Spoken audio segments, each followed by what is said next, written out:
Welcome back, viewers. Our focus remains to be the One Nation, One Election bill that's going to be drafted in the House today. The BJP-led NDA government will table the One Nation, One Election bill in the Lok Sabha today. Union Law Minister Arjun Meghwal is set to introduce the two bills in the lower house today. These bills are One Nation, One Poll Bill, ONOP, officially titled as the Constitution 129th Amendment. The Bill 2024 and the Union Territories Law, the Amendment Bill, in view of the One Nation, One Election Bill being tabled, the BJP sent a three-line whip to all its MPs in the Lok Sabha yesterday. The Congress has also issued a three-line whip to all its Lok Sabha MPs, mandating their attendance in the House for today's proceedings. After the bill is introduced in the Parliament, Arjun Meghwal is likely to request the Lok Sabha Speaker, Om Birla, to refer it to a Joint Parliamentary Committee for further consultation. Alright viewers, now in fact let's take a detailed look at what exactly the ONOP, which is the One Nation, One Poll, entirely deals with, and these are the constitutional amendments that you see on your screens that have to be in fact made as we are talking about the detailed and the future prospects of the One Nation, One Election. When we talk about the Article 83, which is the duration of the houses of the Parliament, as opposed to what exactly happens now, where there are Lok Sabha and the Vidhan Sabha elections held in different terms, and after each term has been completed, the Council of the State shall not be subject to the dissolution. But as nearly as possible, 1/3 of the members therefore shall retire as soon as may be on the expiration of every second year in accordance with the provisions made in that behalf by the Parliament by law. This is the Article 83, which says in fact that the duration of Houses of Parliament will be possible after 1/3 of the members of the House will retire. Now, in fact, when we talk about the sub-clause of this 83 article, the House of the People, unless sooner dissolved, shall continue for 5 years from the date appointed as the first meeting and no longer than the expiration of the set period of 5 years shall operate as the dissolution of the House.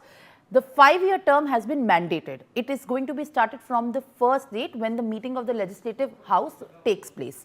And when we talk about after the Article 83, which goes beyond the duration of the House of the Parliament, these are the two sub-clauses that in fact you have heard about.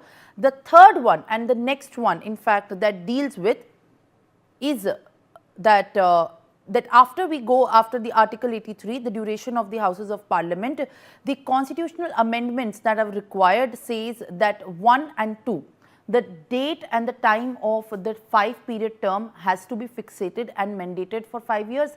And the next is in fact that the term of the retirement of the House.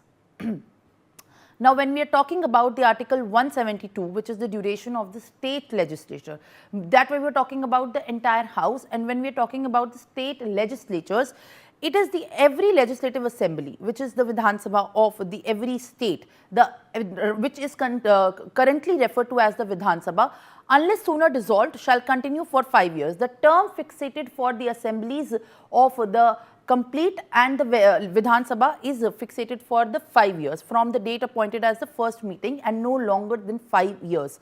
And that does not even extend at any case beyond a period of 6 months. 6 months is the buffer period that has been given as per the law after the proclamation has ceased to operate. This is what in fact the Article 172 after the Article 83 has been mentioned as per the constitutional amendments that are being talked about after we talk about the implementation of what needs to be changed for the One Nation, One Poll bill. The bill is going to be very crucial, and how the consensus has to be made on that in fact is to be seen. When we move forward with in fact how this goes beyond, and I'll request my production to in fact move ahead of this. These are the recommendations which we have in point at this point of time for the constitutional amendments. The recommendations start with the government must develop a legally tenable mechanism to restore the cycle of the simultaneous elections. First of the recommendation, that the government has to be there to restore the cycle of the simultaneous elections. The simultaneous election to House of the People and the state assemblies to be held first. So, this is in fact the Lok Sabha and the state is going to be held first. The local then follows later. Elections to the municipalities, the local that I was talking about, and the panchayats to be held within the 100 days. That's roughly more than 3 months within the first elections. The Lok Sabha and the state Vidhan Sabha elections are going to be held together, and the panchayat and the municipalities are then going to be followed within a 100-day period. The first sitting of the House of the People should be issued after a general election. After a general election is concluded, that's when the first sitting has to be concluded. This is the fourth recommendation that we talk about. Coming to the fifth recommendation, the tenure of all state assemblies should be up to the subsequent general elections. Now, all the assemblies that we are talking about, which is the general, the state, the municipalities and the panchayat, it is up to the general assembly elections tenure. The sixth recommendation is to constitute an implementation group to look into the execution of the recommendation. For even looking into how the recommendation pans out for all these elections that are going to be held simultaneously, a group has to be constituted. And the amendment in the Article 325 for the enabling single electoral roll and single voters ID card. This is also a very important point that comes as a seventh recommendation, that when a voter has to cast the vote, there has to be single ID card for the electoral vote that has to be cast for the general and the state assembly elections. The eighth recommendation says that in the event of the hung house or no confidence condition, the fresh elections may be held to constitute the new house. So, in such a situation where there is hung house, a new elections as per the law that has been cited in the book of the parliament that has to be constituted.